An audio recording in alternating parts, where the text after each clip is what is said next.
కలుగునుగాక. ఈ రోజున మరి వాక్యంలోనికి వెళ్దాం. మీకు ఆలస్యం చేయకుండా, బాగా ఆలస్యం అయిపోయింది. మరి ఈ రోజున వాక్యము నేను ధ్యానిస్తుండగా ప్రభు నాతో మాట్లాడినటువంటి వాక్యం ఆమోసు గ్రంథము 5వ అధ్యాయం 5వ వచనము. తీసిన వారు త్వరగా చదువుతామా? ఆమోసు గ్రంథం 5వ అధ్యాయం 5వ వచనం. పేజ్ నెంబర్ చెప్పు నాయన. 757. బేతేలును ఆశ్రయించొద్దు, గిల్గాలులో ప్రవేశించొద్దు, బెయేర్షెబాకు వెళ్ళొద్దు,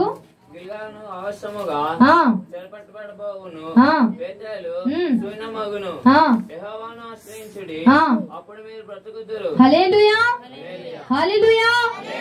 నీరసం మీకు ఎందుకు వస్తుంది? ప్రార్థన చేసింది నేనైతే. సార్ 2 చేతులు పైకెత్తి హల్లెలూయా చెప్దామా? దేవుని మిమ్మల్ని దీవించును గాక. ఇదిగో ఇక్కడ దేవుడు మాట్లాడుతున్నటువంటి మాట, మీరు గిల్గాలుకు వెళ్ళొద్దు, బెయేర్షెబాకు వెళ్ళొద్దు, మీరు బేతేలును కూడా ఆశ్రయించొద్దు. కానీ ఎవరిని ఆశ్రయించమని చెప్పి దేవుడు అంటున్నాడండి? యెహోవాను మాత్రమే ఆశ్రయించండి. యెహోవా మాత్రమే, మనము బ్రతుకున్నట్లుగా యెహోవాను మాత్రమే ఆశ్రయించమని ఈ రోజున దేవుడు మనతో మాట్లాడుతున్నాడు. ఏమనంటే ఈ రోజున అంశము యెహోవాను ఆశ్రయించుడి. అదేంటమ్మా? మేము ప్రార్థనకే వెళ్తున్నాము, ప్రార్థనా పూర్వకంగా ఉన్నాము, చర్చికే వెళ్తున్నాము, ఆదివారం వస్తే చాలు మేము చర్చికి వెళ్తాము, లేదా ఏదో ఒక ఆదివారము 2 ఆదివారాలు పనుంటే మానేస్తాం తప్ప మిగిలిన ఆదివారాలన్నీ కూడా యేసయ్యని ఆశ్రయిస్తున్నా. ఏమండి?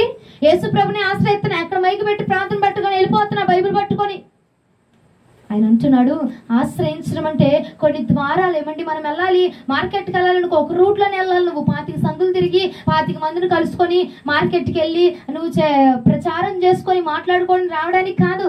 ఆయన అంటున్నాడు యెహోవాను మాత్రమే ఆశ్రయించు, ఇక మరొకటి నీకు అక్కర్లేదు. బేతేలునకు వెళ్ళాల్సిన అవసరం లేదు, గిల్గాలుకు వెళ్ళాల్సిన అవసరం లేదు, బెయేర్షెబా వైపు నువ్వు తిరగాల్సిన అవసరము అంతకంటే లేదు అని చెప్పి ఈ రోజున ఈ రాత్రి కాలం ముందు ప్రభు మనతో మాట్లాడబోతున్నారు. హల్లెలూయా. 4, 5, 6 వచనాలు ఒకసారి చదవండి నాన్న. అదే గ్రంథము, అదే అధ్యాయము 4, 5, 6 వచనాలు టక టక చదవాలా? నన్ను ఆశ్రయించండి, నన్ను ఆశ్రయించిన ఎడల మీరు బ్రతుకుతారట. హల్లెలూయా. చదువునన్నా. బేతేలును ఆశ్రయించొద్దు, అసలు ప్రవేశించొద్దు ఇక దానిలో. బెయేర్షెబాకు అసలే వెళ్ళొద్దు నువ్వు.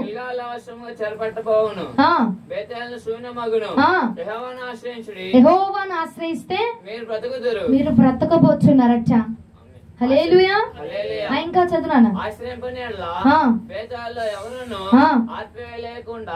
అగ్ని పడినట్లు ఆయన యోసేపు సంతతి మీద పడి దాన్ని నాశనం చేయను, దానిని నాశనం చేయబోతున్నాడట. హల్లెలూయా. దేవునికి మహిమ కలుగును గాక. ఏమండి? నా ముందున్న ఈ 2 వరుసలకి, మొదటి వరుసలకు కాదు, చివరి వరకు మీ అందరికి దేవుడు మాట్లాడుతున్నాడు. మనందరి కోసం వాక్యం నేను అరగంటలో ముగిస్తా అన్న మీరు అమ్మ అయ్యా ఉష్ అష్ అన్నారనుకో, ఇక నేను 2 గంటలు చేస్తా. మీరు కామ్గా ఉండి హల్లెలూయా చెప్తే వాక్యాన్ని శ్రద్ధగా వింటే అరగంటలో నేను ముగిచ్చేస్తా. ఏమంటా నిద్ర బాబు, అరగంట హల్లెలూయానే అరగంట చెప్పించేది అనుకుంటున్నారు కదా. నీవు బ్రతుకున్నట్లుగా యెహోవాను మాత్రమే ఆశ్రయించు, ఇక వేరే కోణం వద్దు. అమ్మా ఒక పూజారి చెప్పాడంటే, లేదంటే ఆ పాస్టర్ గారు చెప్పారు, లేదా ఈ పంతులమ్మ చెప్పింది, ఆ పంతులమ్మ చెప్పింది, ఆ ఆకు తింటే మంచిదంట, ఈ ఆకు తింటే మంచిదంట, ఆయన దగ్గరికి వెళ్తే మంచిదంట, ఆయన బాగా ప్రార్థన చేస్తాడంట, ఆయన నూనె రాసి బాగా ప్రార్థిస్తాడంట, ఆయన నూనె గాని స్వస్థత వచ్చిందంట, ఆయన చేయగానే పడిపోతారంట, ఆయన చెయ్యి వేసి ప్రార్థన చేయగానే స్వస్థత వచ్చిందంట, విడుదల వచ్చిందంట అని చెప్పి అటు ఇటు అక్కడికి ఇక్కడికి పరిగెత్తబాక. దాని గురించి దీని గురించి ఆలోచన చేయకుండా యెహోవాను మాత్రమే ఆశ్రయించమని దేవుడు ఈ రాత్రి మనతో మాట్లాడుతున్నారు. ఎందుకంటే నువ్వు బ్రతకాల. హల్లెలూయా. బ్రతకాలి కాబట్టి ఆయన అంటున్నాడు యెహోవాను ఆశ్రయించు. ఏది మేలంటే, ఏది శ్రేష్టం అంటే, ఏది ఎక్కడ చౌకగా వస్తుందంటే, లేదంటే ఏమండి ఎవడు ఏది చెప్తే అది వినేసి వెళ్ళిపోతా ఉన్నావు.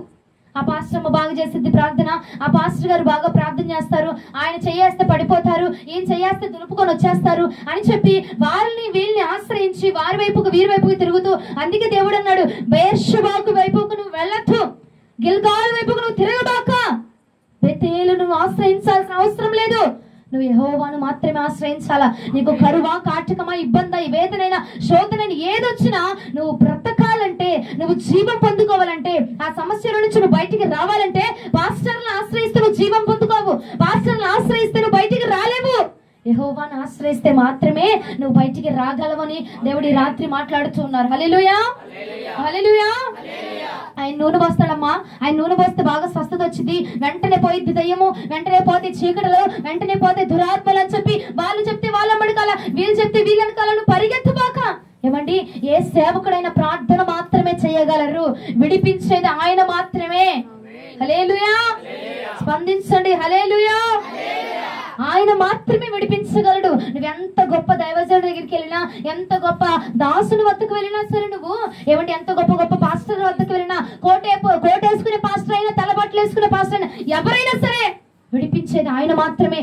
ఆయన మాత్రమే నేను విడిపించాలా, ఆయన మాత్రమే నేను స్వస్థపరచాలి, ఆయన మాత్రమే మనల్ని బాగు చేయగలరు.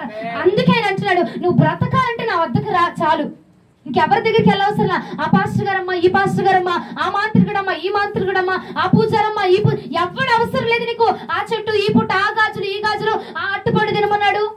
ఏమండి, అట్టుపండుకి దాని మీద నల్ల మచ్చ ఉంటే తినకూడదు, అరిష్టం. తినబాక చచ్చిపోయేవి, తినబాక చచ్చిపోండి. అంతే కదా. ఆయన చెప్పాడమ్మా, మంగళవారం అసలు ఇది తినకూడదు, మంగళవారం అటు వెళ్ళకూడదు, శుక్రవారం డబ్బులు ఇవ్వకూడదు, ఆదివారం పైసలు ఇవ్వకూడదు. ఆ నమ్మకాలు లేదు. ఎవడు అంటాడు, వాటిని వీటిని నువ్వు ఆశ్రయించబాక, వాళ్ళ వద్దకి వీళ్ళ వద్దకు నువ్వు వెళ్ళమాక. నువ్వు వెళ్ళకుండా యెహోవాను ఆశ్రయిస్తే నువ్వు బ్రతకపోతున్నావు. నీకు జీవం కావాలంటే నువ్వు యెహోవాను ఆశ్రయించాలా. హల్లెలూయా. ఒక్కసారి ఆమోసు గ్రంథం 5వ అధ్యాయం 5వ వచనం చదవంటున్నానా? మొదటిగా ఏమంటున్నాడు, బేతేలును ఆశ్రయించద్దు. అసలు బేతేలు అంటే ఏమిటి? బేతేలులో ఏముంది? ఎందుకు దేవుడు బేతేలును ఆశ్రయించద్దు అని చెప్తున్నాడు? యెహోవానే ఆశ్రయించండి, బేతేలును ఆశ్రయించద్దు అని ఎందుకు అంటున్నాడు? ఆయన మందిరంలో వాక్యంలో ఉన్న మాటే కదా, బైబిల్లో ఉన్న మాటే కదా, మరి దేవుడు ఎందుకు ఆశ్రయించద్దు అని చెప్పి దేవుడు చెప్తున్నాడు. చూడండి, ఆదికాండము 35వ అధ్యాయం 15వ వచనము. ఆదికాండము 35వ అధ్యాయం 15వ వచనము. తనతో దేవుడు మాట్లాడిన చోటికి యాకోబు గారు బేతేలు అని పేరు పెట్టాడట. హల్లెలూయా. ఏం చేశాడట? దేవుడు ఏ స్థలంలో అయితే మాట్లాడాడో ఆ స్థలముకి వచ్చి బేతేలు అని పేరు పెట్టాడట. ఇక ఆ స్థలముకి తిరుగుతా ఉండేవాడట, ఆ స్థలంలోనే ఉండేవాడట. మళ్ళీ ఇంకొక వచనం చూపిస్తా చూడండి, న్యాయాధిపతులు 1వ అధ్యాయం 22వ వచనం. న్యాయాధిపతులు 1వ అధ్యాయం 22వ వచనం. యోసేపు ఇంటివారు బేతేలుకు వెళ్ళినప్పుడు యెహోవా వారికి తోడై ఉన్నాడు. హల్లెలూయా. మొదటిగా యాకోబు ఏం చేశాడట? ఎక్కడైతే దేవుడు మాట్లాడి ఉన్నాడో ఆ స్థలానికి బేతేలు అని పేరు పెట్టేశాడట. ఇగో రెండవదిగా ఏం జరిగిందట? మరలా చదువు తల్లి. యోసేపు ఇంటివారు ఎటైతే వెళ్తున్నారో అటువైపుగా వారు వెళ్ళిన ప్రతి చోటకి దేవుడు తోడుగా ఉన్నాడట. ఇక ఏం చేశారు? అబ్బా, ఇటు వెళ్తే దేవుడు తోడుగా ఉంటున్నాడు, అమ్మా ఈ పాస్టర్ గారు చేస్తే దేవుడు వెంటనే మాట్లాడేస్తున్నారు, ఆ ప్రార్థన చేయగానే ప్రవచనం వచ్చేస్తుంది, వాళ్ళు ప్రార్థించగానే మాకు వాగ్దానం వచ్చేస్తుంది, వాళ్ళు ప్రార్థన చేయగానే నేను బాగుపడిపోతున్నాను, వాళ్ళు ప్రార్థన చేయగానే నేను స్వస్థపడిపోతున్నాను, కాబట్టి ఇక నాకు అదే ఆశ్రయం, నాకు ఆళ్లే దిక్కు. అమ్మా, పాస్టర్ గారు మాట్లాడకపోతే ఏం చేయదు అమ్మగారు. పాస్టర్ గారు కూర్చోమంటే కూర్చోవడం, నుంచోమంటే నుంచోవడం, వెళ్ళమంటే వెళ్ళడం. నువ్వు సజీవమైన దేవుని వైపుకు నాకు తిరగాలి, దేవుని యొక్క సేవకుల వైపు కాదు. సేవకుని గౌరవించండి, కాదనట్లేదు, సేవకుని పూజించద్దు. యాకోబట ఎక్కడైతే దేవుడు మాట్లాడాడో ఆ యొక్క స్థలానికి బేతేలుని పేరు పెట్టాడు. బానే ఉంది, మనము కూడా చెప్తున్నాం, బానే ఉంది, చెప్పండి. ఆ దైవజనుడు ప్రార్థన చేస్తే అలా కార్యాలు జరుగుతాయి, చెప్పు, పర్వాలా. కానీ ఆయన అంటున్నాడు, అదే ఆశ్రయముగా నువ్వు ఆధారముగా చేసుకోవద్దు, నేనే నీకు ఆశ్రయము. ఏ సేవకుడు ప్రార్థన చేసినా, ఏ సేవకులు ఇది చేసినా, ఎంత మహత్కార్యాలు సూచక క్రియలు చేసినా అది నేను లేనిది జరగదు కనుక నన్ను మాత్రమే నువ్వు ఆశ్రయంగా చేసుకో. హల్లెలూయా. యెహోవాను మాత్రమే మనము ఆశ్రయముగా చేసుకుందాము గాక. ఏమండి, పాస్టర్ గారు చెప్పారనుకోండి, ఏదో కార్యం జరిగిపోయింది అనుకో, ఆయన చెప్పేస్తాడు, జరిగిపోయింది, వాళ్ళు చేశారు, జరిగిపోయింది, ఇక నాకు పాస్టర్ గారే దేవుడు, పాస్టర్ అమ్మ గారే దేవత, వాళ్ళే దైవము, వాళ్ళు చెప్పిందే నేను వినాలా, వాళ్ళు చెప్పిందే నేను చెయ్యాలా, వాళ్ళు చెప్తేనే నేను అన్నం తినాలా, వాళ్ళు చెప్తేనే నేను నీళ్లు తాగాలా, వాళ్ళు చెప్తేనే నేను బట్టలు వేసుకోవాలా. నీకు ఆశ్రయం అండి. నిన్ను విడిపించింది పాస్టర్ గారు కాదు, పాస్టర్ అమ్మ గారు కాదు, ఆయనలో ఉండి పని చేస్తున్న యెహోవా దేవుడు నిన్ను విడిపించున్నాడు గనక, యెహోవా నిన్ను బాగు చేస్తున్నాడు గనక, యెహోవా నిన్ను ఆయన తనను లక్ష్య పెట్టి నేను బాగు చేసి ఇదిగో ఈ రోజున మరణ పడకలు ఎక్కకుండా నేను బాగు చేసింది ఆ పాస్టర్ గారు కాదు, ఆ పాస్టర్ అమ్మలు కాదండి. ఆ దేవుడు మాత్రమే నిన్ను విడిపించి ఉన్నాడు. ఏదో మాట్లాడేశారు, వాళ్ళలో ఉండి మాట్లాడేశారు. అమ్మగారు నా జీవితం అంతా నా కళ్ళ ముందు పెట్టేసిందమ్మా, నేను అసలు ఆమెతో మాట్లాడినా కూడా మాట్లాడలేదు, కానీ ఆవిడ నా లోపల ఉన్నవన్నీ, నాలో జరుగుతున్నవన్నీ కూడా చెప్పింది. నువ్వు చెప్పిన అమ్మని చూస్తున్నావు కానీ చెప్పించిన యెహోవాను నువ్వు చూడలేకపోతున్నావు. అందుకే ఆయన అన్నాడు, యెహోవాను ఆశ్రయించు తల్లి. మానవులు కాదు, మనుషులు కాదు. మనుషులు ఎంత బట్టికి నువ్వు మనుషుల మీద ఆధారపడినా వారిని యొక్క భారమును తొలగించలేరు. ఇన్నాళ్ళుగా నీ భారము తొలగకపోవడానికి గల కారణము నువ్వు దైవ సేవకుల మీద ఆధారపడుతున్నావేమో. నీకు ఎవరు మేలు చేస్తే ఆ మేలు వైపు తిరుగుతున్నావేమో. ఏ చెట్టు మేలు చేస్తే ఆ చెట్టు వైపు, ఏ పుట్ట మేలు చేస్తే ఆ పుట్ట వైపు, ఏ మనుషుడు మేలు చేస్తే ఆ మనుషుడి వైపు. కానీ అండి, నిన్ను బాగు చేసింది, నిన్ను స్వస్థపరిచింది ఆ పరలోకమందున యెహోవా మాత్రమే. ఆయనే నిన్ను బాగు చేశాడట. ఈ రోజున ఏమా నాకు అనారోగ్యంగా ఉంది, నేను వెళ్ళి ప్రార్థన చేయించుకున్నాను, నాకు బాగైపోయిందంటే ఆయన కాదు తల్లి బాగు చేసింది నిన్ను, ఆ పాస్టర్ గారు కాదు చేసింది. పాస్టర్ గారిని గౌరవించాలా? నేను చెప్తున్నాను 100 సార్లు మీరు జ్ఞాపకం ఉంచుకోండి. మీరు గౌరవించండి కానీ పూజించాల్సిన అవసరం లేదు. ఆయనను మాత్రమే మనం పూజించాల. ఆయన మాత్రమే ఆరాధనకు యోగ్యుడు, ఆయన మాత్రమే ఆరాధనకు అర్హుడు అనే లేఖనం సెలవించుచున్నది. కాబట్టి నువ్వు ఎవరిని పూజించాల్సిన అవసరంలా, ఎవరిని నువ్వు గణపరచాల్సినంత అవసరం లేదండి. మనం గణపరచాల్సింది ఎవరిని? యెహోవా ప్రభుల వారిని, నజరేయుడైన యేసుక్రీస్తు ప్రభుల వారిని మాత్రమే నువ్వు గణపరచాల. నీ కష్టమైన నష్టమైన వాళ్ళు వచ్చి ప్రార్థన చేస్తున్నారు అంతే. వాళ్ళు వచ్చి ప్రార్థన చేస్తున్నారు, నువ్వు చెప్పు పర్వాలమ్మా, వాళ్ళమ్మ ప్రార్థన చేస్తుంటే కార్యం జరుగుతుంది, వాళ్ళు ప్రార్థన చేస్తుంటే విడుదల వస్తుంది, వాళ్ళు బాగా ప్రార్థన చేస్తారు, చెప్పు పర్వాలా, ప్రచురం చేయ పర్వాలా, కానీ నువ్వు పూజించాల్సిన అవసరంలా. నువ్వు ఆశ్రయముగా వారినే, అండగా వారినే, కొండగా వారిని బట్టే నేను బ్రతుకుతున్నాను. నా పాస్టర్ గారు లేకపోతే నేను బ్రతకలేనమ్మా, నా పాస్టర్ గారు లేకపోతే నేను నీళ్లు కూడా మింగలేను, నా గుట్టకు లోపలికి మింగాలంటే నా పాస్టర్ గారు ఆజ్ఞివ్వాలా. ఏమండి, నేను బయటికి వెళ్ళాలంటే బయట నేను అయ్యా పాస్టర్ గారు నేను బయటికి వెళ్తున్నాను చెప్పి వెళ్ళాలా. నీ ఆశ్రయము, నీ కొండ, నీ అండ, నీ బండగా దేవుడు మాత్రమే ఉండాలని లేఖనం సెలవిస్తుంది. ఎవరిని ఆశ్రయముగా చేసుకుంటున్నావు ఈ రాత్రే? ఏ సేవకుడినైనా, ఏ సేవకురాలైనా మీరు గణపరచాల్సిన అవసరం లేదు, మీరు గౌరవించండి. క్రీస్తును మాత్రమే మనము గణపరచాలా. క్రీస్తుకు వ్యతిరేకంగా ఎవ్వరము కూడా ఏది చేయకూడదు. యెహోవాను మాత్రమే ఆశ్రయించమని లేఖనం సెలవిస్తుంది. ఆయన మాత్రమే మనం ఆశ్రయించాలి, మనుషులు కాదు. వాళ్ళు మంచి చేస్తే వాళ్ళు, వీళ్ళు మంచి చేస్తే వీళ్ళు బాగా వాక్యం చెప్తున్నారమ్మా, వీళ్ళు బాగా ప్రార్థన చేస్తున్నారమ్మా, వీళ్ళు బాగా స్వస్థతలు చేస్తున్నారమ్మా, వీళ్ళు ముడితే చాలు వెనక టపేలు మన వెనక పడిపోతున్నారు. ముట్టింది వాళ్ళు కాదు, వాళ్ళలో ఉన్న యేసుక్రీస్తు ప్రభుల వారు వాళ్ళు ముడతా ఉన్నారండి. హల్లెలూయా. ఈ రాత్రి నేను నీకు ఒకటి విజ్ఞాపన చేస్తా ఉన్నా. బేతేలు వద్దకు అనగా ఎవరైతే దేవుని యొక్క మాటలు బయలుపరుస్తున్నారండి వారి వద్దకు వెళ్ళొద్దని నేను చెప్పట్లా. వారినే ఆశ్రయముగా, ఆధారముగా చేసుకోవద్దు.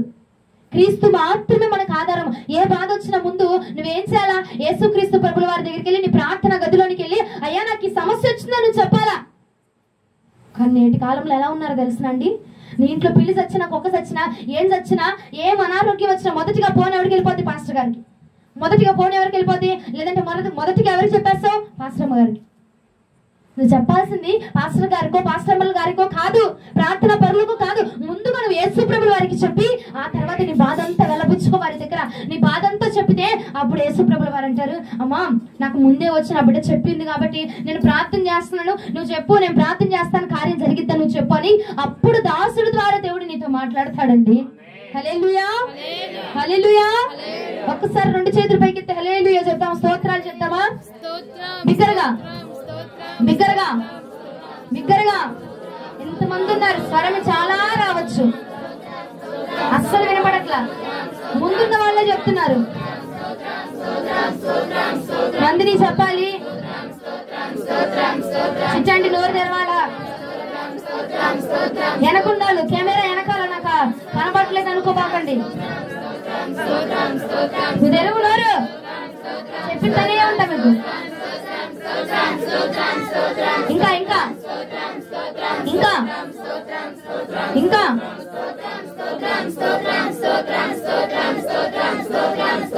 మీకు సగం చేతులే ఉన్నాయా? దేవుడు మిమ్మల్ని దీవించును గాక. అమ్మా ఎప్పుడు దింపించిద్దిరా బాబు అనుకుంటా ఉన్నారు కదా. దేవునికి మహిమ కలుగును గాక. నీకు ఏ సమస్య వచ్చినా నువ్వు ఆశ్రయించాల్సింది ఎవరినండి? నీ భార్యను, నీ భర్తనో, నీ కుటుంబాన్నో, లేదంటే దైవ సేవకుల్లో కాదు నువ్వు ఆశ్రయించాల్సింది. యేసు ప్రభుల వారిని మాత్రమే నువ్వు ఆశ్రయించాలి. ఏ సమస్య వచ్చినా, నీ కన్నీరైనా, నీకు నష్టం వచ్చినా, నీ పంటలో నష్టమే రాని, నీ యొక్క మనస్సుకు గాయమే అవ్వనివ్వండి, లేదంటే ఏమైనా కళలు వస్తాను ఏం చేస్తారు? వెంటనే పోలిపోద్ది. పాస్టర్ గారు నాకు రాత్రి నా మీద పడి పేక నొక్కేసిందండి. ఆయన ఏం చేస్తాడు? నువ్వు ముందు ఆయనకు అప్పచెప్పు. ఆయనకి ముందు నువ్వు అప్పచెప్తే అప్పుడు పాస్టర్ గారు ప్రార్థన చేస్తే దేవుడు నీ ప్రార్థన ఆలకిస్తాడు. అప్పుడు వెంటనే సమాధానం వచ్చేసిద్దండి. హల్లెలూయా.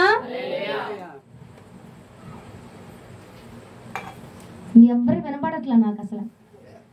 నేను చెవులో దూదులు కూడా పెట్టుకోవట్లా. మంచి నీళ్ళు సరఫరా తల్లిని దేవుడు దీవించును గాక. కొంచెం నీళ్ళు సరఫరా ఆవిగా ఒక 5 నిమిషాలు ఏనండి అమ్మా, నేను వెళ్ళిపోతాను నా ఊరికి. నేను వెళ్తా. ఇక కూర్చోండి, ఇక్కడ కూర్చో. ఇక నీకు సమస్య వచ్చినా, వేదన వచ్చినా, కష్టమైనా, అయ్యా నాకు ఉద్యోగం రావట్లేదయ్యా, నేను ప్రార్థిస్తా ఉన్నాను. అయ్యా నా కడుపులో నొప్పి తగ్గట్లేదు ప్రభా, నేను ప్రార్థిస్తా ఉన్నాను. పాస్టమ్మ గారికి చెప్పాను, అయ్యా నా పట్ల కార్యం జరిగించమని నువ్వు ముందుగా ఆయనకి చెప్తే పాస్టమ్మ గారు చేసే ప్రార్థన దేవుడు ఆలకిస్తాడండి. నువ్వు ముందుగా యెహోవా ప్రభుల వారికి అప్పచెప్పు. నీ బాధ అప్పచెప్పకుండా, నీ వేదన అప్పచెప్పకుండా, ముందు యజమానికి చెప్పకుండా ఏమండి పనివాడికి వెళ్ళి చెప్తే పనివాడు ఏం తీరుస్తాడు నీ బాధ? అర్థమవుతుందా? నీతో పాటు పనివాడు వాడు. ఆ పనివాడికి చెప్పి అరే నాకు ఇట్టుందమ్మా, నువ్వు కూడా చెయ్యి అంటే నువ్వు కూడా చెందంటే ముందుగా యజమానికి నీ బాధ నువ్వు చెప్పుకోవాలి కదా.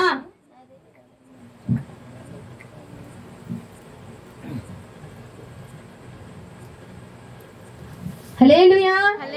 యజమానికి ఏం చేయాలి? నువ్వు ముందుగా యజమానికి నీ బాధ అప్పు చెప్పుకుంటాయా? యజమాని దగ్గరికి వెళ్ళయ్యా నాకు ఒక 20,000 రూపాయలు కావాలి, నాకు ఆ 20,000 నువ్వు ఇప్పించయ్యా అంటే యజమాని ఒప్పుకుంటేనే పనివాడు తీసుకొచ్చి నీ చేతిలో పెడతారు. అవునంటారు కాదంటారండి?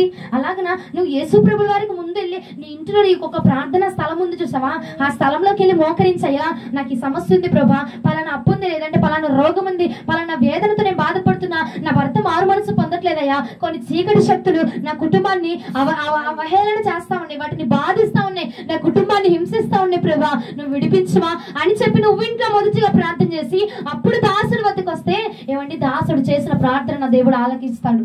ఆలకించి అప్పుడు నీకు క్షమాపణ దయచేస్తాడు, అప్పుడు నీకు విజయాన్ని దయచేస్తాడు, అప్పుడు నీకు ఆరోగ్యాన్ని దయచేస్తాడు. అంతేకాని ఏమండి లెగిస్తే పాస్టర్ గారు, లెగిస్తే పాస్టమ్మ గారు, లెగిస్తే మేలు చేసేవాడు, లెగిస్తే ఆ చెట్టు, లెగిస్తే ఆ పుట్ట. ఏమండి నువ్వు ఆశ్రయించగా నువ్వు ఆధారం చేసుకోవాల్సింది యేసు ప్రభుల వారిని. నువ్వు మర్చిపోతున్నావేమో, లోకానుసారంగా కాలం మారిపోతుంది కాబట్టి నీ పద్ధతులు మారిపోతున్నాయి. కానీ ఏమండి ఈ బైబిల్ మారలా, ఈ బైబిల్లో ఉన్న వాక్యం మారట్లేదు. ఆయన నిన్న నేడు రేపు ఏకరీతిగా ఉన్నవాడండి ఆయన. నువ్వు మారినంత తేలిగ్గా, నీ ఆలోచనలు మారినంత తేలిగ్గా ఆయన మారిపోయేవాడు కాదైనా.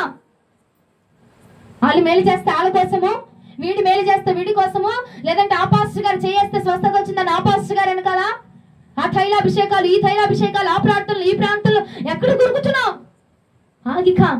ఆగి నీ ప్రార్థన గదిలో నీకంటూ ఒక యుద్ధము చేసేవాడు, నీ పక్షముగా పోరాడేవాడు, నీకు స్వస్థత చేసేవాడు, నీకు ఆరోగ్యాన్ని ఇచ్చేవాడు ఒకడున్నాడు అన్నది జ్ఞాపకం ఉంచుకొని ఆయన వైపు నువ్వు తిరిగితే, ఆయన్ని ఆశ్రయిస్తే తక్షణమే నా ప్రభు నేను స్వస్థపరుస్తానండి. దైవజనుడు చేసిన ప్రార్థన ఆలకించినప్పుడు నువ్వు చేసిన ప్రార్థన ప్రభు ఎందుకు ఆలకించడు? వాళ్ళు చేసేది ప్రార్థన, నువ్వు చేసేది ప్రార్థనే.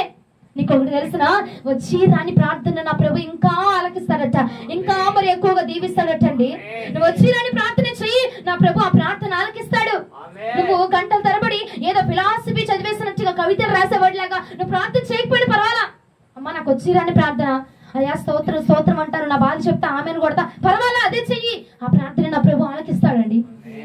పశ్చాత్తాప హృదయంతో నీ హృదయంతో నీ మనస్సు ఎంత విలువిస్తున్నావు, అసలు దేవుడికి నీ మనసులో ఎంత చోటు ఉన్నది, ఎంత ప్రాముఖ్యత ఉన్నది అన్నది మాత్రమే దేవుడు చూస్తాడు తప్ప నువ్వు మట్టి గుడ్డలు వేసుకొని వచ్చావనో, మట్టి పనికి వెళ్ళి వచ్చావనో, లేదంటే అలా ప్రార్థన చేస్తున్నావు, ఇలా ప్రార్థన చేస్తున్నావు, స్టైల్ గా వచ్చే మాటలు నీ నోట్లో నుంచి రావట్లేదని నేను ప్రార్థన ఆలకించినమ్మా అని చెప్పి దేవుడు కాదండి ఆయన. నువ్వు ప్రార్థన చేయగానేట ఆకాశం నుండి తన చెవి యొగ్గి నీ ప్రార్థన ఆలకించే దేవుడు. నువ్వు ఎలాంటి ప్రార్థన చేయని అక్కడ ఉందా? చెవి యొగ్గి ఆలకిస్తానని చెప్పాడు. స్టైల్ గా ప్రార్థన చేస్తానే చెవి యొగ్గుతానమ్మా నేను.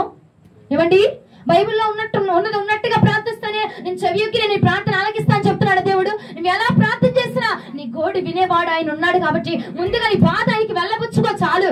ఆయనకు వెళ్ళబుచ్చుకుంటే నీ బాధ అంతే తుడిచివేసే దేవుడు ఆయన ఉండగా నీకు వేరే ఆశ్రయం ఎందుకు నాకు అర్థం కావట్లా?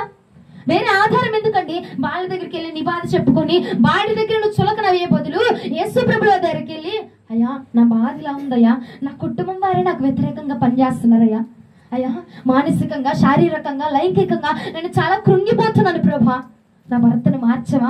నమ్ముకొని నేను నాకు భార్యగా నేను ఉంటానని, భర్తగా తను నాకు ఉంటాడని నేను నమ్ముకొని వచ్చానయ్యా. నా భర్త ఈ రోజున నా అత్తమామల ముందు, నా కుటుంబం ముందు నన్ను హేళన చేస్తున్నాడు. దాసులకి, సేవకులకి, దైవ జనరాలకి చెప్పొద్దంటలేదు, కానీ మొదటిగా నువ్వు యెహోవాను ఆశ్రయిస్తే నీ గోడంతా తుడిచివేసే నాథుడు ఆయన ఉన్నాడండి. సర్వలోకాధిపతి ఆయన. నీ బాధ అంతా తొలగించగలిగిన సామర్థ్యము కలిగిన దేవుడు అండి ఆయన. ఆయనకు అప్పచెప్పు. ఏ వేదనైనా ఎదుటివాడికి చెప్పి, పక్కింటి అమ్మకు చెప్పి, వెనకింటి అమ్మకు చెప్ప, ఆ అమ్మకు చెప్ప, ఈ అమ్మకు చెప్ప, చర్చలో ప్రార్థన చేసే వ్యక్తి అంటే ముందుగా అలాగే చెప్ప. నువ్వెవరిని ఆశ్రయించపాక, నీకు ఆశ్రయం ఆయన ఉన్నాడు. 2000 సంవత్సరాల క్రితమే వాగ్దానం చేశాడు, నేను నీకు ఆశ్రయముగా ఉంటానని చెప్పి. నేడు రేపు ఈ రోజు ఏదో నేను మైకు పట్టుకున్నాను కాబట్టి ఈ మాటలు చెప్పట్లేదు నీకు దేవుడు. 2000 సంవత్సరాల క్రితమే, నువ్వు పుట్టక మునిపే, నువ్వు ఎరగక మునిపే దేవుడు అన్నాడు, నేను నీకు ఆశ్రయముగా ఉన్నాను తల్లి, నేను నీకు ఆధారముగా ఉన్నాను, నన్ను ఆధారం చేసుకొని బ్రతుకు. ఏ బాధ అయినా, ఏ బరువైనా నా మీద వెయ్యి, ఆ బరువును నేను నీకు మోస్తాను. నీ కోసం మోసి ఆ బాధనంతా నేను తొలగిస్తాను. ఇన్ని రోజులు ఎందుకు తొలగట్లేదమ్మా? ఆలోచించా ఒకసారైనా? ఆలోచించావా? వాళ్ళు తిట్టారు, వీళ్ళు తిట్టారు, వీళ్ళు నిందించారు, వాళ్ళు నిందించారు. ఎవరికి చెప్తున్నావు మొదటిగా నీ గోడు? ఎవరికి చెప్తున్నారండి మొదటిగా నీ ఆవేదన? ప్రేమించిన వారిని, ఇష్టపడిన వారితోనే మొదటిగా ఏదైనా పంచుకోవడానికి ప్రతి ఒక్కరం కూడా ఆశపడుతూ ఉంటామండి. ఏమండి, భార్యాభర్తలు ఇరువురు ఉన్నారు. భార్య ఇంట్లో ఏదో జరిగింది, మొదటిగా ఎవరికి చెప్పిద్ది? పక్కింటి అమ్మకి వెళ్ళి చెప్పిద్దా? భర్తకు చెప్పిద్దా? భర్తతోనే ఏదైనా, ఏ విషయమైనా అవనివ్వండి, పంచుకునేది ఎవరితో? భర్తతోనే పంచుకుంటారు, ప్రేమించిన వ్యక్తితోనే పంచుకుంటారు. ఈ రోజున నేను ప్రేమించాడు కదా ఆయన, నీ కోసము ప్రాణం పెట్టేంత ప్రేమ ఉందండి ఆయనకి. ప్రాణము పెట్టినంత ప్రేమ ఉంది ఆయనకి నీ మీద. నీ భర్త అయినా, నీ భార్య అయినా, నీ బిడ్డలైనా అంత ప్రేమ ఇవ్వలేకపోవచ్చు. నువ్వు చనిపోతే సంవత్సరానికో, 2 సంవత్సరాలకో, 3 సంవత్సరాలకో మరలా తిరిగి వివాహం చేసుకుంటున్నారు ఈ కాలంలో. కానీ అలాంటి ప్రేమ కాదు నా ప్రభుది. నీ కోసం మరణించేటువంటి ప్రేమ, సిలువలో బలియాగమైపోయినటువంటి ప్రేమ. ఆయన అంటున్నాడు, నన్ను ఆశ్రయించినాను, నేను ఉన్నాను కదా నీకు. ఎవరో దగ్గరికి వెళ్తావు, ఎవరో మాటలు ఎందుకు వింటున్నావు నువ్వు? వాళ్ళు చేస్తే నేను ఆలకిస్తానని నమ్మినప్పుడు నువ్వు చేస్తే కూడా నేను ఆలకిస్తాను నమ్మచ్చు కదా. నువ్వు నమ్మితే నీ ప్రార్థన నేను ఆలకిస్తాను కదా. అమ్మా గొడవ జరిగింది, వెంటనే ఫోన్ వెళ్ళిపోద్ది. అమ్మా ఇది జరిగింది, వెంటనే ఫోన్ వెళ్ళిపోద్ది. లేదంటే పక్కనైతే పక్కన ఇంటికి వెళ్ళిపోతావు. ఎవరికి చెప్తున్నావు? ఎవరిని ఆశ్రయంగా చేసుకుంటున్నావు నువ్వు? ఘనపరచండి, గౌరవించండి సేవకుల్ని, కాదనట్లేదు తల్లి. ఆశ్రయముగా యేసు ప్రభుల వారిని మాత్రమే మనం చేసుకోవాలా. మొదట నీ సంతోషమైన, బాధ అయిన, దుఃఖమైన ప్రార్థన గదిలోనికి వెళ్ళి దేవుడి దగ్గర చెప్పి అప్పుడు వెళ్ళి తర్వాత సేవకులకు చెప్పు. నేను ఇంతకు ముందు ఒకసారి చెప్పాను ఈ మాట, మరలా నేను చెప్తున్నాను. నా స్నేహితుల్లో ఒక అమ్మాయి ఉండేది. నేను 10th క్లాస్ చదువుతున్నాను. హల్లెలూయా. నేను 10th క్లాస్ చదువుతూ ఉన్నానండి. నేను 10th క్లాస్ చదివేటప్పుడు నాకు యేసు ప్రభుల వారంటే ఏమిటో తెలియదు. నేను అప్పుడు ప్రార్థనకు రాలేదు. మేము అన్యులము పూజలు చేస్తూ ఉండేవాళ్ళము. మా అమ్మ విపరీతంగా తెల్లవారుజామున 2ంటికి పడుకొని మళ్ళీ 4ంటికల్లా లెగిసి ఆ పూజలు చేస్తూ విపరీతమైన పూజలు, విపరీతమైన విగ్రహారాధన చేస్తూ ఉండేవాళ్ళం. అయితే నా 10th క్లాస్లో నాకు చాలా ఇష్టమైన నా ఫ్రెండ్ ఒక అమ్మాయి ఉండేది. అమ్మాయి ఏం చేసేదంటే, సార్ కొట్టినా, సార్ గారు తిట్టినా, లేదంటే మార్కులు ఎక్కువ వచ్చినా, మార్కులు తక్కువ వచ్చినా వెంటనే వెళ్ళిపోయి తన ప్లేస్లోకి వెళ్ళిపోయి కూర్చొని ఒక పేపర్ తీసుకొని ఆ పేపర్ మీద పెన్నుతో రాస్తా ఉండేది. ఏమని రాస్తా ఉండేదంటే, అయ్యా ఏసయ్యా ఈరోజు నువ్వు నాకు సహాయం చేసావు కాబట్టి నాకు ఈ యొక్క పేపర్లో చాలా ఎక్కువ మార్కులు వచ్చి నేను పాస్ అయిపోయాను ప్రభా అని రాసేది. లేదనుకో, ఎవరైనా కొట్టారనుకో వెళ్ళిపోయి, ఏసయ్యా నన్ను ఈ వ్యక్తి ఇలా కొట్టారు ప్రభా, నువ్వే చూసుకోయ్యా అని చెప్పి పేపర్ మీద రాస్తా ఉండేది. నేను చూశాను చాలా కాలం వరకు చూసాను. ఏంటి పిల్ల పిచ్చిదా ఏం పాడు, పేపర్ల మీద రాసుకుని చచ్చిద్ది ఏంటి పిల్ల? సార్ కొడితే రాసిద్ది, మేడం కొడితే రాసిద్ది, నేను తిడితే రాసిద్ది, ఆడి కక్కితే అసలు ఏంటి పిచ్చిది ఎట్లా రాసుకుంటుందని నేను ఒకరోజు అడిగా. ఏంటమ్మా నీకు ఏమైనా పిచ్చా, పేపర్ల మీద రాత్రం ఎందుకు, అన్ని పేపర్లు ఎందుకు వేస్ట్ చేస్తున్నావు అంటే తను నాతో ఒకే మాట అందండి. ఏమంటే, నా బాధ అయినా, నా సంతోషమైనా మొదటిగా నేను నా డాడీతో పంచుకోవాలండి. డాడీ అంటే ఇంటికి వెళ్ళి చెప్పి సావచ్చుగా, మీ నాన్నకైతే పేపర్ మీద ఎందుకు రాత్రం అంటున్నా నేను అంటే అంటే ఆ పిల్ల అంది, డాడీ అంటే మా నాన్న కాదు, నన్ను నా కోసం రక్తం కార్చి ప్రాణం పెట్టిన ఆ పరలోకపు తండ్రి ఉన్నాడు చూసావా, ఆయనే నాకు డాడీ, ఆయనతో నేను ముందుగా చెప్పుకోవాలి కాబట్టి ఏమండి నేను ఆ రోజు మొత్తంలో జరిగినవన్నీ నేను ముందుగా ఆయనతో చెప్పుకోవాలి. అదేమిటి నేను అన్న బెస్ట్ ఫ్రెండ్ నేను ఉన్నాను కదా, నీ కోసం ప్రాణం పెట్టేది నేను ఉన్నాను అంటే ఆ పిల్లంది ఎవ్వడూ ప్రాణం పెట్టలేడు, యేసుక్రీస్తు ప్రభుల వారి తప్ప ఎవరు ప్రాణం పెట్టలేరు. ఆయనకే ముందుగా అన్నీ నేను చెప్పుకోవాలి కాబట్టి ఈ రోజు మొత్తంలో ఏ విషయాన్ని నేను మర్చిపోతానా అని చెప్పి ఆ విషయాలన్నీ కూడా నేను పేపర్ మీద రాసుకుంటున్నా. ఇంటికి వెళ్ళాక ఆ పేపర్ పట్టుకొని నేను ఆ యొక్క ప్రతి విషయాన్ని బట్టి ఎత్తిపట్టి నేను కృతజ్ఞతాస్తుతులు తెలియపరుస్తా. నన్ను కాపాడాననుకో, అయ్యా నన్ను కాపాడినందుకు నీకు వందనాలు, నాకు ఎక్కువ మార్కులు ఇచ్చినందుకు నీకు వందనాలు, నన్ను ఇలా ఒక వ్యక్తి కొట్టారు ప్రభా, నువ్వే చూసుకోండి ప్రభా, ఆ వ్యక్తిని బట్టి నీకు వందనాలు అని చెప్పి ప్రతి విషయాన్ని బట్టి నేను మొదటిగా ఎవరికి చెప్తానప్పుడు నా దేవుడికే చెప్తాను. ఒకవేళ నేను ఇక్కడ పరిపూర్ణంగా చెప్పకపోతే పేపర్లో ఉన్నాయి ఉంటాయి కదా, ఆ పేపర్లో ఉన్నాయి అన్ని ఇంటికి వెళ్ళి చదివి నేను ప్రార్థన చేసుకుంటా అని నాతో చెప్పేదండి. అప్పుడు నాకు అర్థమైంది ఏంటి మొదటిగా దేవుడికి చెప్పుకోవాలా అని. అంటే అప్పుడు నాకు తెలిసేది కాదు, ఎందుకంటే మేము పూజలు చేసేవాళ్ళం అన్యులం కాబట్టి నాకు అర్థమయ్యేది కాదు. కానీ ఇప్పుడు నాకు ఆ విలువ నాకు అర్థమవుతుంది. మొదటిగా దేవుడికి చెప్తే అందులో ఉన్న ఆనందం ఏమిటో, అందులో ఉన్న అనుభూతి ఏమిటో నేను అనుభవిస్తున్నాను కాబట్టి నేటి కాలంలో నేను ముందుకు వచ్చి నేను చెప్పగలుగుతున్నా. మొదటిగా ఏదైనా నాకు ఏది కావాలన్నా నేను మొదటిగా ప్రార్థన చేస్తానండి, అయ్యా నాకు ఇది కావాలి ప్రభా. లేదంటే నేను బయటికి వెళ్ళాలనుకో ఏం చేస్తాను తెలుసా, మీరందరూ ఏం చేస్తారు, బయటికి వెళ్ళాలనుకో ఒక డ్రెస్ కావాలి, ఏం చేస్తారు,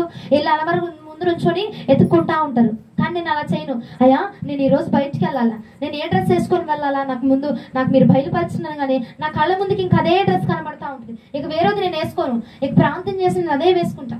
వైటి అనుకో టపా తీసేస్తా కానీ కలర్వే నాకు అర్థం కావు. ఇక నేను ఏదైనా నాకు చిన్న పిన్నిసిపోయి నేను ఏం చేస్తా, ప్రార్థనే చేస్తానండి. ఆ విలువ ఆ రుచి మనం అనుభవిస్తేనే తెలిసింది కాబట్టి ఆ రుచి మీరు తెలుసుకోవాలని నేను మీకు చెప్తున్నా ఈ రాత్రి. ఆయన అన్నాడు యెహోవాని మాత్రమే ఆశ్రయించండి, యెహోవాని ఆశ్రయిస్తే నీకు దిగులు ఉండదు, విచారణ ఉండదు, నీకు చింత ఉండదు. ఇక ఏదైనా నేను నీకు శ్రేష్టమైనది అందిస్తాను కాబట్టి మొదటగా నా దగ్గరికి వచ్చి నువ్వు చెప్పు, నీ బాధ అయినా నీ గోడైనా నీకేదైనా, నీ బిడ్డలకు జ్వరం వచ్చిందా పర్వాలా నా దగ్గరికి వచ్చి చెప్పాయా, నా బిడ్డకి జ్వరంగా ఉంది తగ్గించవా ప్రభా అని నువ్వు నా దగ్గరికి వచ్చి చెప్తే యెహోవాను ఆశ్రయిస్తే ఎవడండి అండి నాశనం అయిపోయేవాడు వాడు ఎవడున్నాడు చెప్పండి నాకు. యెహోవాను ఆశ్రయించిన వాడు ఎవ్వడు కూడా నాశనం అయిపోలేదండి. ప్రతి ఒక్కరు వర్ధిల్లించబడ్డారు, ప్రతి ఒక్కరు దీవించబడ్డారు. ఎలాంటి కుష్ఠ రోగులైనా సరే దేవుని వద్దకు వచ్చి మొరపెట్టకండి, వాడు విడుదల పొందుకొని ఉన్నాడు. కాబట్టి ఈ రాత్రి నేను నీకు చెప్తున్నాను, నువ్వు బ్రతకాలంటే, నువ్వు బాగుపడాలంటే, నువ్వు రక్షించబడాలంటే, నీకు విడుదల రావాలంటే ఎవరిని ఆశ్రయించాలండి? నోట్లో బెల్లం గంటలు పెట్టుకున్నారా? మిగిలిన వాళ్ళు ఎవరిని? సాతాను గారిని ఆశ్రయిస్తారు. వీళ్ళందరూ సాతాన్ని ఆశ్రయిస్తారా? ఈ ముందున్న రెండు లైన్లో చెప్తారు, వెనక నాకు అర్థం కాదు ఎందుకో, ఏంటని చెప్పినా ఆమెకి వినపడదలే సావదులే అని చెప్పి అనుకుంటారా? నాకు కనబడుతున్నారు, ఇటు చూస్తున్నా, అందుకే మీరు నాకు కనబడతానే ఉన్నారు, కనబడట్లేదు అనుకోబాకండి. ఎవరిని ఆశ్రయిస్తారు? ఒక్కసారి స్వరం మీద చెప్తామా? ఇంకొంచెం బిగ్గరగా ఒక్కసారి గట్టి చెప్పరాదమ్మా. యెహోవాను నువ్వు ఆశ్రయిస్తేనే నీకు నెమ్మది కలిగిద్దట. ఇంకొక మాట చూద్దాం, చూడండి ఆమోసు గ్రంథము 5వ అధ్యాయం 5వ వచనం. బేతేలును ఆశ్రయించొద్దు అన్నాడు, దానికి వివరణ అయిపోయింది. నెక్స్ట్ మాట రానా, గిల్గాలులో ప్రవేశించొద్దు. అసలు గిల్గాలంటే ఏంటి? గిల్గాల ఏంటిది? అది ఎవరిని గిల్లాలమ్మా అనబాకు, గిల్గాలు అని చెప్పండి. గిల్గాలు, జలగాలు కాదు, గిల్గాలు. ఆ నెల్లి గిల్లు అంటలా నేను, గిల్గాలు. గిల్గాలులో ప్రవేశించొద్దు అంటున్నాడు. అసలు గిల్గాలు అంటే ఏంటి, ఎందుకు ప్రవేశించొద్దు అంటున్నాడు? చూడండి హోషేయ గ్రంథము 12వ అధ్యాయం 11వ వచనం. హోషేయ గ్రంథము 12వ అధ్యాయం 11వ వచనం.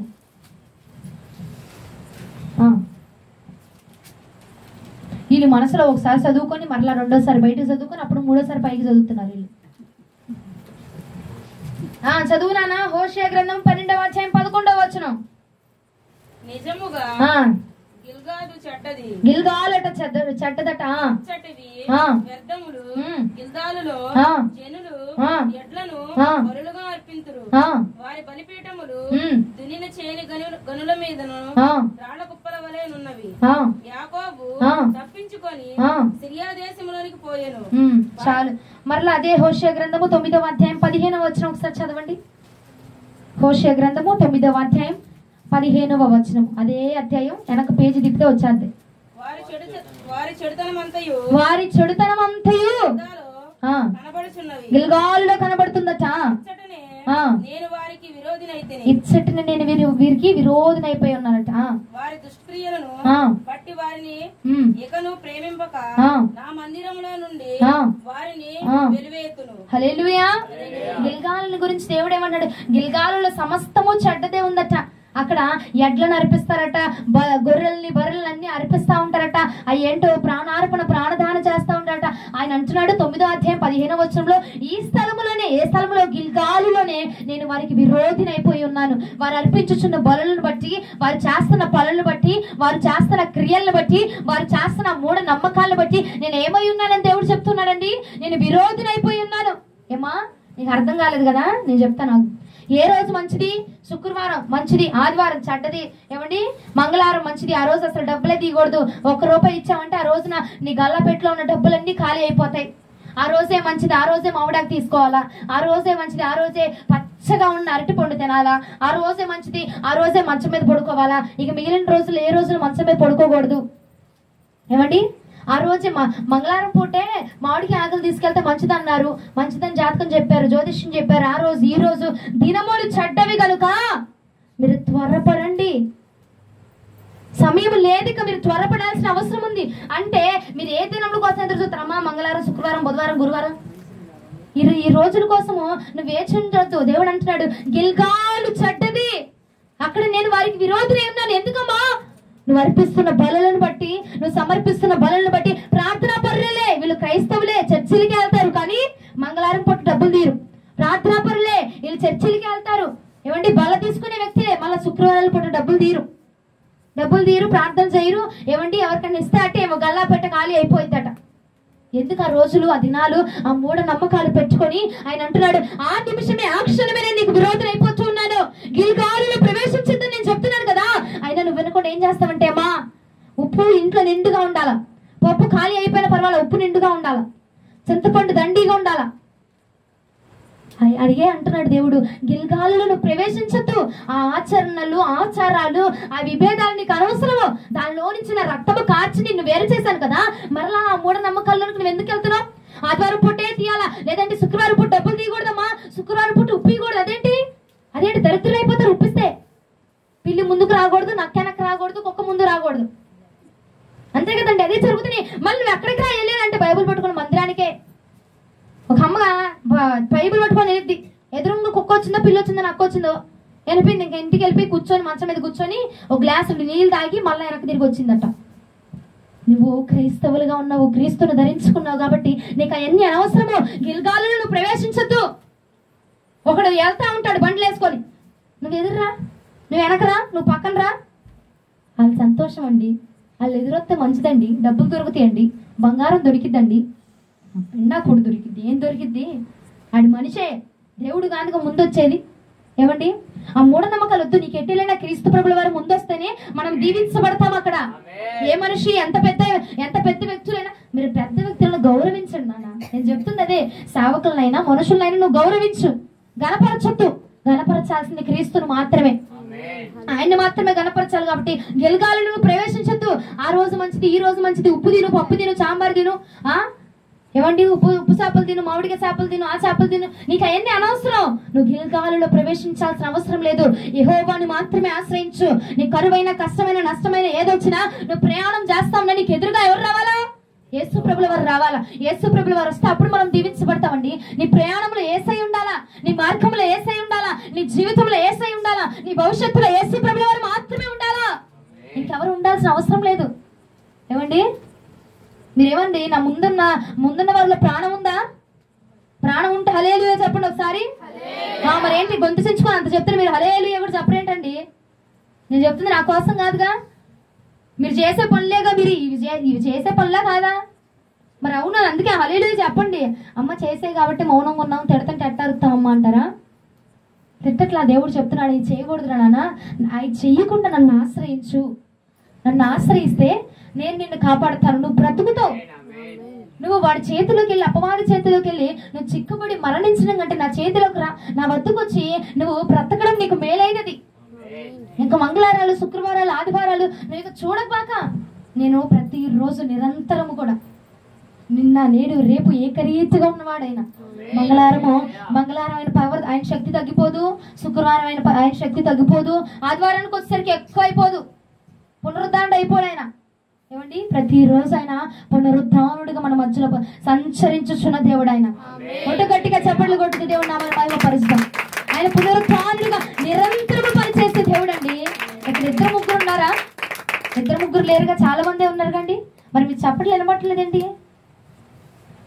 వాళ్ళను వాక్యం విని యూట్యూబ్ లో చూసిన వాళ్ళని అడుగుతున్నారు తెలుసా, 2-3 నేర్చుకొని చెప్తున్నావా, ఎందుకంటా నువ్వు అరుతున్నావు అని.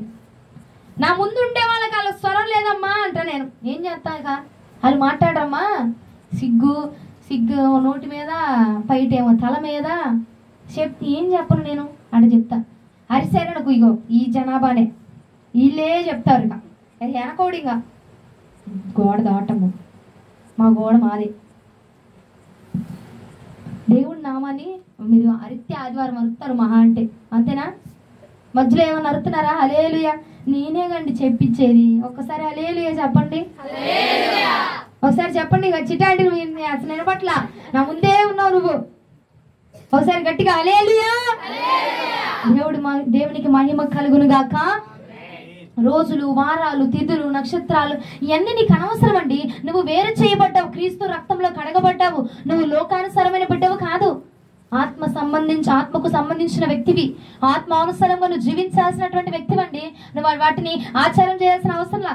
ఇది మంచిదా, అది మంచిదా, ఈ రోజు మంచిదా, ఆ రోజు మంచిదా, నువ్వు ముహూర్తాలు, తిథులు, నక్షత్రాలు, గడియలు అవన్నీ చూడాల్సిన అవసరంలా. చూడండి, వాక్యం చెప్తుంది గలతీయులకు రాసిన పత్రిక 4వ అధ్యాయం 10వ వచనం. గలతీయులకు రాసిన పత్రిక 4వ అధ్యాయం 10వ వచనం. నేను ముగించబోతున్నాను, కొంచెం సహకరించండి నాకు.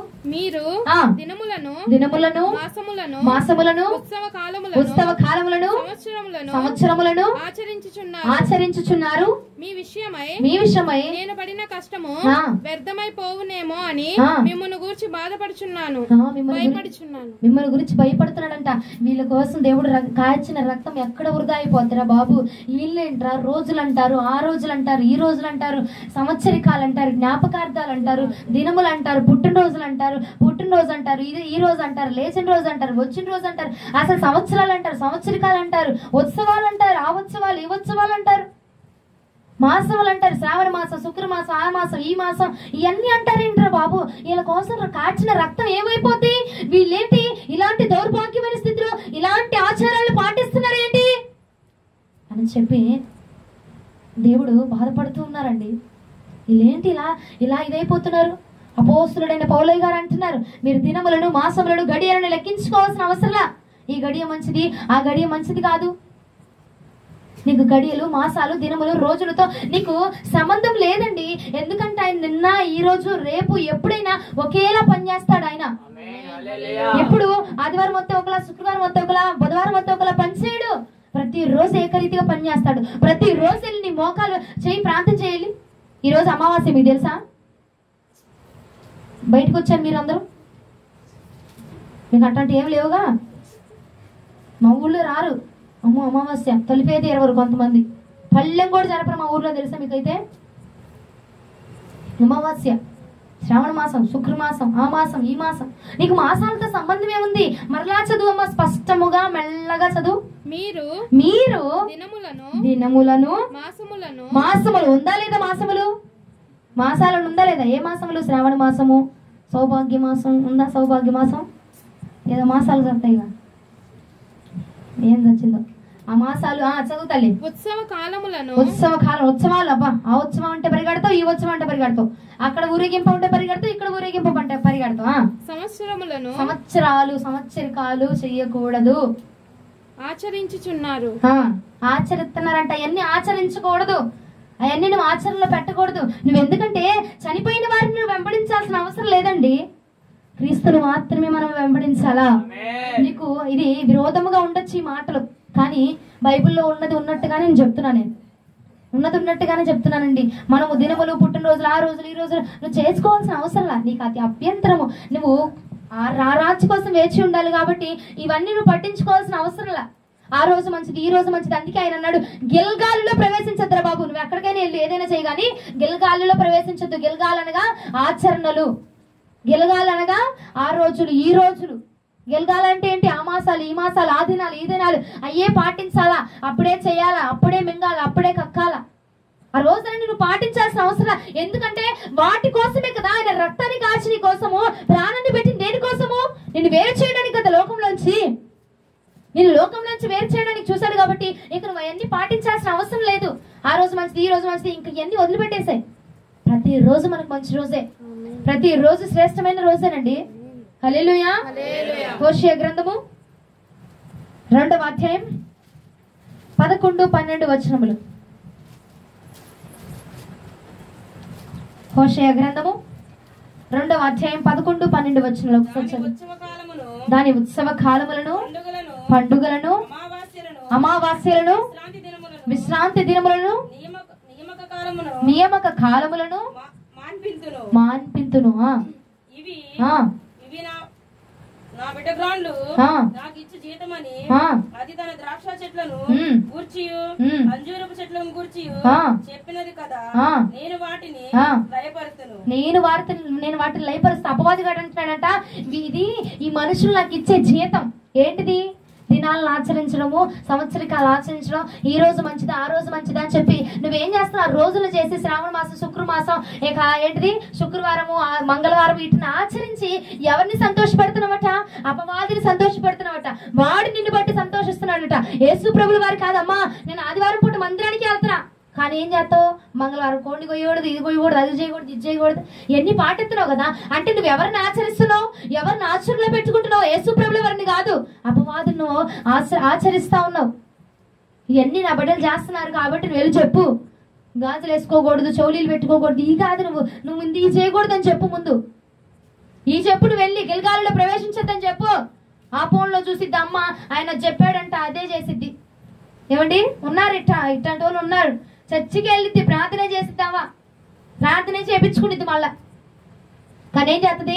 ఫోన్లో ఆయన చెప్పాడు అదే చేయాలా. ఇక అట్టా నడవమన్నాడు. గురువారం బులుగు కలర్ చీర కట్టుకోమన్నాడు, బులుగు రంగే వాడమన్నారు. ఇవాళ ఉన్నారండి, ఉన్నారు. నా ముఖం నవ్వుతున్నారు కానీ ఉన్నారు, అట్టంటి వాళ్ళు ఉన్నారు, ఇక్కడే ఉన్నారు. అదంతా మానుకో, నీకే శ్రేష్టం, నీకే విలువైంది. అలాంటిది చూసి నువ్వు చేసి యెహోవాని కాదు నువ్వు సంతోషపెట్టేది, అపవాదిని సంతోషపెడుతున్నావు. అందుకే నీ కుటుంబంలో, అందుకే నీ ఇంట్లో అపవాదిగాడు తాండవం ఆడుతున్నాడు. అది నీకు అర్థం కావట్లేదు. ఎన్ని రోజుల నుంచి నువ్వెవరిని గణపరుస్తున్నావో వాడే వచ్చి నీ ఇంట్లో ఉంటున్నాడు, వాడే వచ్చి నీ ఇంట్లో పెత్తనం చేస్తున్నాడు. కాబట్టి ఈ రోజుకైనా మారు మనసు పొందుతామండి. ఈ రోజుకైనా మారు మనసు పొంది దేన్ని ఆచరించాలో, దేన్ని విడిచిపెట్టాలో గ్రహిస్తాము. ఉత్సవాలు, ఊరేగింపులు పరిగెత్తమాక, నీకు అవసరం లేదు కదా. నువ్వు ఊరేగించాల్సింది, నువ్వు ఉత్సవం చేయాల్సింది యేసు ప్రభుల వారి నామాన్ని నువ్వు ఊరేగించాలా. ఆయన నామాన్ని, ఆయన ఘనమైన నామాన్ని, ఆ శ్రేష్టమైన నామాన్ని మనం పూజించాలా, కొనియాడాలా, ఆయన గణపరచాలండి. ఆ నామాన్ని తప్ప ఊర్లో ఉన్న అన్ని పేర్లను ఉచ్చరిస్తారు. నువ్వు ఉచ్చరించాల్సింది, నువ్వు కీర్తించాల్సింది, గణపరచాల్సింది ఆయన్ని మాత్రమే. అందుకే నేను నిర్మోహమాటంగా చెప్తున్నా, పాస్టర్లు కూడా నువ్వు గౌరవించు, గణపరచద్దు. గణపరచాల్సింది సేవకుల్ని కాదు, దేవుణ్ణి మాత్రమే. హల్లెలూయా. ఇంకో మాట చూపిస్తూ చూడండి. నిర్గమకాండము 31వ అధ్యాయం 12వ వచనం, లాస్ట్ ఆఖరి మాట. శ్రద్ధగా ఆలకిద్దాం.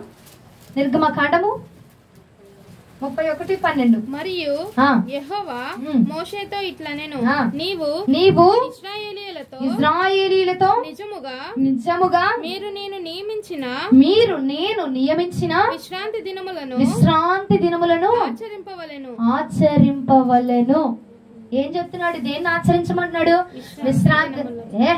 అసలు మన చరిత్రలోనే లేదు. నువ్వేంటి విశ్రాంతి దినం అంటావు? ఆదివారం పూటే మాకు పనులు ఉంటాయి. ఆయన ఏమన్నాడండి? విశ్రాంతి దినాలు నువ్వు పాటించాలా. నీ పనులు ఉన్న ఆటంకం, నీ పనులు పక్కన పెట్టుకోవాలా. నీ పని పక్కన పెట్టుకొని ఏమండి విశ్రాంతి దినాలను నువ్వు ఆచరించాలా. విశ్రాంతి దినం అది నీది కాదు. నువ్వు పెత్తనదారుడుగా నువ్వు వెళ్ళిపోయి పని చేసుకొని తీరిగ్గా చక్కబెట్టుకున్నామా. రాత్రి పెత్తనానుగా అంటే పొద్దున ఆ దినమంతా అన్నాడు. మధ్యాహ్నం విశ్రాంతి దినం మధ్యాహ్నం వరకు గుళ్ళో ఉండు, మధ్యాహ్నం నుంచి ప్రార్థనకి వెళ్ళి అల్లా. ఆ దినమంతా ఎవరిదంట? దేవుని దినము, దేవునికి ఇవ్వవల్ల. విశ్రాంతి దినాన్ని నువ్వు ఆచరించాలి. మనం విశ్రాంతి దినం ఆచరించాం. శుక్రవారం ఆచరిస్తాం, మంగళవారం ఆచరిస్తాం, ఎరబోసుకుని బయటికి వెళ్ళకూడదు, అది ఆచరిస్తారు. నీ ఆచరణ, నీ వివేచన అంతా మార్చబడును గాక. గిల్గాలులో ప్రవేశించుద్దురా నాయనా అని అంటున్నాడు. ఎందుకో నీకు మరలా నేను తర్వాత చూపిస్తా. ఒకసారి ఆమోసు గ్రంథంలోకి రండి. ఆమోసు గ్రంథం 5వ అధ్యాయం 5వ వచనం. బేతేలును ఆశ్రయింపకుడి, అయిపోయిందా? గిల్గాలులో ప్రవేశింపకుడి, బెయేర్షెబాకు వెళ్ళకుడి. బెయేర్షెబా వద్దకు వెళ్ళొద్దు అంటున్నాడు. ఇదే లాస్ట్ మాట, ఇక ముగిస్తాను. మీరు సర్దుకోకుండా నా వైపు చూడండి. ఇక ఏమంటున్నాడు? బెయేర్షెబాకు వెళ్ళొద్దురా బాబు, బెయేర్షెబా దగ్గరికి వెళ్ళొద్దు. బేతేల్ అన్నాడు, గిల్గాల్ అన్నాడు, అయిపోయింది. బేతేల్ అంటే ఏమిటి? పాస్టర్లను కాదు నువ్వు ఆశ్రయించాల్సింది. ఎవరిని? యెహోవాను ఆశ్రయించాలి. గిల్గాల్ అంటే ఏంటి?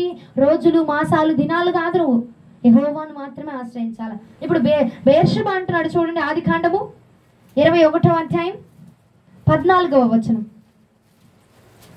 ఆదికాండం 21వ అధ్యాయం 14వ వచనం.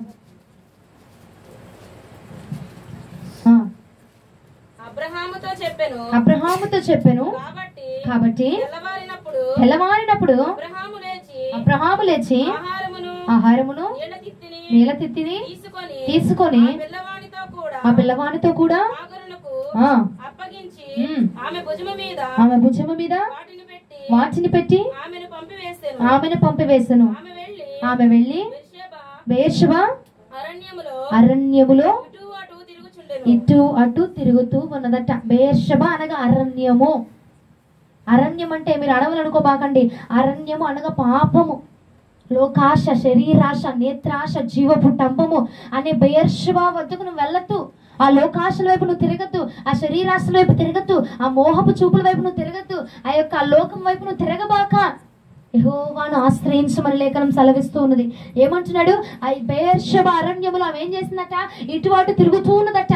మనము కూడా ఏం చేస్తున్నాము? ఈ లోకములో, ఈ పాపములో, ఈ ముచ్చట్లో వారు అది చెప్పారు, వీళ్ళు చెప్పారు, ఆ అమ్మాయి ఎంత బాగుంది, ఆ అబ్బాయి ఎంత బాగున్నాడు, వీళ్ళు చేస్తున్నారు అని చెప్పి ఆ లోకములోని, ఆ లోకాశలతోని, శరీరాశలతోని, ఆ నేత్రాశలతోని ఆ లోకము చుట్టూరు తిరిగిపోతున్నారండి. ఆ పాపములన్నీ పడిపోతున్నారు. పెళ్ళైనోళ్ళని లేదు, పెళ్లి కానోళ్ళని లేదు, ఏమండి ఎవరు అనేది లేదు. ఎవరికైనా అపవాది ఎవరిని ఎప్పుడు పడద్రోద్దామా అని చూస్తా ఉన్నాడట. వివాహం అయిందా, వీడు బాగుపడతాడా? లేదు, వివాహమైనోడిని ఇంకొకరు తెచ్చి పెడుతున్నారు. ఎంత దారుణమైపోయిన స్థితిలో ఉన్నాం. కాబట్టి ఆయన అంటున్నాడు, బెయేర్షెబాకు వెళ్ళొద్దు నానా, అది పెద్ద అరణ్యము, నిన్ను ముంచి వేసేటువంటి అరణ్యము. అరణ్యములో సుఖము లేదు, అరణ్యములో సంతోషము లేదు, అరణ్యములో ఆనందము లేదు కనుక ఆ బెయేర్షెబా వైపు వెళ్ళబాక, దాని వైపు అడుగులు వేయబాక, ఆ లోకము వైపు అడుగులు వేయబాక. లోకము నిన్ను ముచ్చటించింది, ఆ లోకము నిన్ను లాలించింది, ఆ లోకపు మాటలు నీకు తీయగా ఉంటాయి, వాటి వైపు నువ్వు వెళ్ళబాక. అది నీకు సంతోషమును ఇచ్చినట్టే ఇచ్చింది, కానీ ఆఖరికి నీ సంతోషమును దూరం చేసుకుంటుంది. నిన్ను ప్రేమించినట్టే ఉంటుంది అమ్మాయి, కానీ ఏం చేస్తుంది? తిరిగి తీసుకొచ్చి నీ ప్రాణానికి హాని తీసుకొచ్చింది. సంసోనా, నువ్వు విను సంసోనా అంటే వినకుండా ఏం చేశాడు? వెళ్ళి దెలీలా ఒళ్ళో పడుకున్నాడండి. పాపం చేసి ఉన్నాడు. తర్వాత ఏం చేసింది? ఆ యొక్క లోకము, ఆ యొక్క ప్రేమ, ఆ యొక్క ఇష్టము, ఆ కోరిక తన ప్రాణాన్ని తీసివేసింది. ప్రియ సహోదరి సహోదరుడా, ఈ రాత్రి ఆలకించు. బెయేర్షెబా వైపునకు నిన్ను అడుగులు వేయొద్దు అని దేవుడు మాట్లాడుచున్నాడు. బెయేర్షెబా అనగా అరణ్యము, పాపము, లోకము, లోకపు ఆశలు, లోకపు ముచ్చట్లు, ముసలమ్మ ముచ్చట్లు. అమ్మా బానే ఉన్నాను నేనంతా, కానీ ఒక్క అలవాటు, రాత్రి 7 అవ్వగానే ఇల్లు అరుగు మీదకి వెళ్ళి ఆమెతో మాట్లాడకపోతే నాకు లోపల నుంచి ఏదో అయిపోతూ ఉంటుందమ్మా నా ప్రాణము. ఇక నేను తట్టుకోలేని వెళ్ళి మాట్లాడాల్సిందే. రోజులో ఒక్కసారి నువ్వు ముచ్చట పెట్టాల్సిందేనమ్మా. ఆ లోకానికి విరోధముగా ఉండు. అది పెద్ద అరణ్యము, నిన్ను ముంచివేసే అరణ్యం అది. నిన్ను ముంచివేసే అరణ్యము, దేవుడి వద్ద నుంచి త్రోసివేసే అరణ్యం అది. ఎప్పుడు మిరుగుదమా అని చెప్పి అపవాదట ఎదురు చూస్తున్నాడట. ప్రియ దైవ జనాంగం ఆలోచన చేయి. రాత్రి బెతేలుకు వెళ్ళబాక, సేవకులు కాదు నీకు ఆశ్రయము, యేసు ప్రభుల వారే మాత్రమే నీకు ఆశ్రయం. గిల్గాలుకు వెళ్ళబాక, రోజులు, దినములు, మాసములు లెక్కించబాక. ప్రతి దినం ఆయన ఉన్నవాడు, నిన్న నేడు రేపు ఏకరీతిగా ఉన్నవాడు గనక ఆయన్ని మాత్రమే నువ్వు ఆశ్రయించు, ఆయన వద్దకు మాత్రమే నువ్వు వెళ్ళు. ఆఖరికి అంటున్నాడు, బెయేర్షెబా వద్దకు నువ్వు పరుగులు ఎత్తబాక నానా, ఏనానా బెయేర్షెబా వరకు పరుగులు ఎత్తబాక.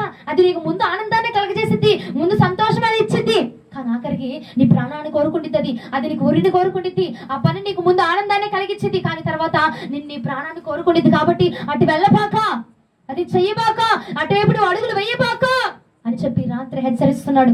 ఏమండి, ఎంతమంది లేరండి ఇక్కడ? ఈ 3 జాబితాల్లో ఉన్నారు. సేవకుడిని మాత్రమే కనపరిచేవాళ్ళు, దేవుడిని విడిచిపెట్టేవారు ఉన్నారా లేదా అండి? ఉన్నారు. నీకు కక్కు వచ్చినా ఏదొచ్చినా ఏం చేస్తాం? ముందుగా వెళ్ళి సేవకుడి దగ్గరికి వెళ్తాం. ఉన్నారు అట్లాంటి వాళ్ళు ఖచ్చితంగా ఇక్కడ ఉన్నారు. రెండవదిగా దినాలు, మాసాలు, రోజులు, గడియలు, ముహూర్తాలు లెక్కబెడుతున్న వారు ఉన్నారు. ప్రార్థనకి వెళ్తూనే అవి చేసే వాళ్ళు ఉన్నారు. మూడవదిగా అండి, ప్రార్థన చేస్తూనే ఆ లోకపు అలవాట్లతో, లోకపు ముచ్చట్లతో, లోకపు ఆ సాంగత్యముతో మునిగిపోతూ, లోకపు ఆచారాలకు దగ్గరైపోతూ యేసు ప్రభుల వారిని విడిచిపెట్టేటువంటి జనాంగము ఎంతో మంది ఉన్నారు. కాబట్టి రాత్రి ఆలకించండి. ఈ 3 జాబితాలలో ఎవరెవరైతే ఉన్నారు ప్రియ దైవ జనాంగమా, ఆలోచించి రాత్రి యెహోవాను మాత్రమే ఆశ్రయిస్తే నువ్వు బ్రతుకుతావు. అంటే ఈ 3 మార్గాల్లో ఉంటే నువ్వు చనిపోతావు.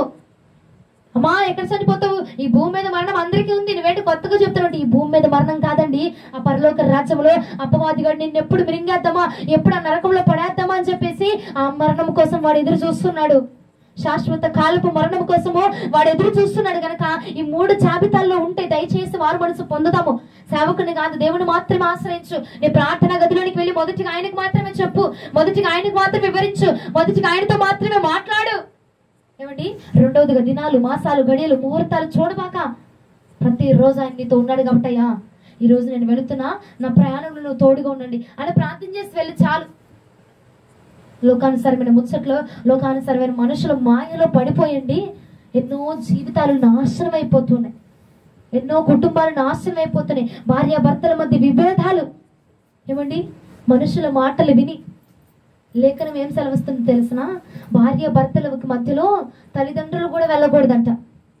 అంత శ్రేష్టమైన పవిత్రమైన బంధముగా దేవుడు ఏర్పాటు చేస్తే ఆ పవిత్రమైన బంధమును అపవిత్రపరుస్తున్నారండి. దేనివల్ల అంటే లోకపు మోజులో పడిపోయి, లోకపు ఇష్టాల్లో పడిపోయి, లోకపు తలంపుల్లో పడిపోయి వానికంటే ఇంకా శ్రేష్టమైంది లేదు, దానికంటే ఇంకా మించింది లేదని చెప్పేసి దాన్నే వెంబడిస్తూ దానికోసం పరితపించేస్తా ఉన్నారు. ఏం జరుగుతుందో ఒక్కసారి నేను లాస్ట్ మాట చెప్పి ముగిస్తా. ఆమోసు గ్రంథము 5వ అధ్యాయం 5-6 వచనాలు ఒక్కసారి చదవండి నాన్న.